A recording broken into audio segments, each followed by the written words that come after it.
Alors, je m'appelle Frédéric Fortunel, je suis enseignant-chercheur en géographie ici au Mans. Donc, on a des licences. De formation initiale. On a une licence qui est destinée plutôt à former des professionnels. Donc ça, c'est le niveau licence. Ensuite, on a des masters. Des masters plutôt dédiés à la recherche et d'autres plutôt à la professionnalisation. Et puis aussi, on forme au doctorat. On a deux approches. On a l'approche plutôt environnementale, donc les territoires et l'environnement, donc tout ce qui relève de la transition écologique, du développement durable. Et on a tout ce qui relève plutôt de l'homme et la société.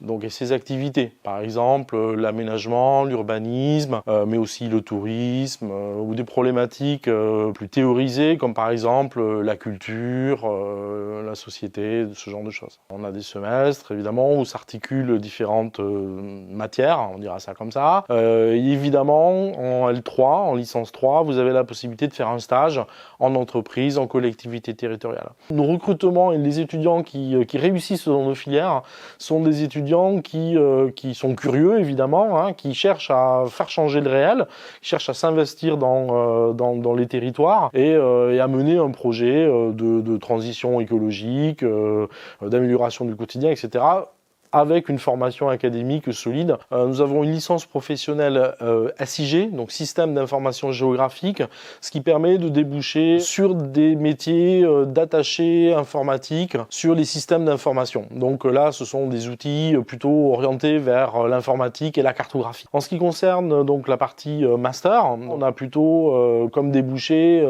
l'insertion dans les collectivités territoriales, comme attaché à l'urbanisme, l'aménagement du territoire, ou bien des enjeux liés à la transition écologique, sur la gestion des déchets, qui sont évidemment très, très importants aujourd'hui. Donc dès la licence, vous pouvez commencer à choisir un parcours enseignement en partenariat avec le département d'histoire, ce qui permet en fait de préparer les étudiants qui le souhaitent à préparer des concours de type CAPES ou professeur des écoles. Et ensuite, en master, alors on a en géographie plusieurs types de masters. Un master en présentiel qui est effectivement pour les étudiants qui se destinent à faire un doctorat, à faire de la recherche scientifique. En ligne, vous avez une formation qui, elle, est beaucoup plus large et qui s'intéresse au patrimoine, au tourisme, à l'agriculture, donc elle brasse beaucoup plus largement des problématiques de recherche. Et donc, on va en fait analyser les territoires, mais en les subdivisant en thématiques distinctes pour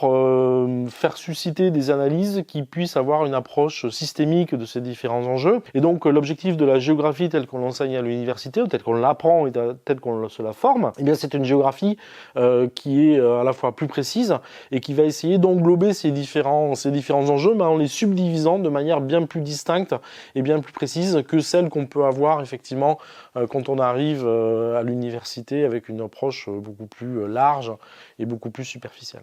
Alors la géographie, c'est une discipline de terrain. Donc nous, notre particularité en géographie, peut-être plus qu'ailleurs, c'est une approche où on aime, alors pas voyager, mais on aime faire du terrain. Un géographe, un ou une bonne géographe, c'est une personne qui va se sentir vivre sur le terrain. Nous, on est sur une approche qui est certes rigoureuse, scientifique, mais qui est ancrée dans le réel et qui permet aux géographes, aux futurs géographes, de s'épanouir sur un territoire et de comprendre comment ce territoire sur lequel ils vivent fonctionne.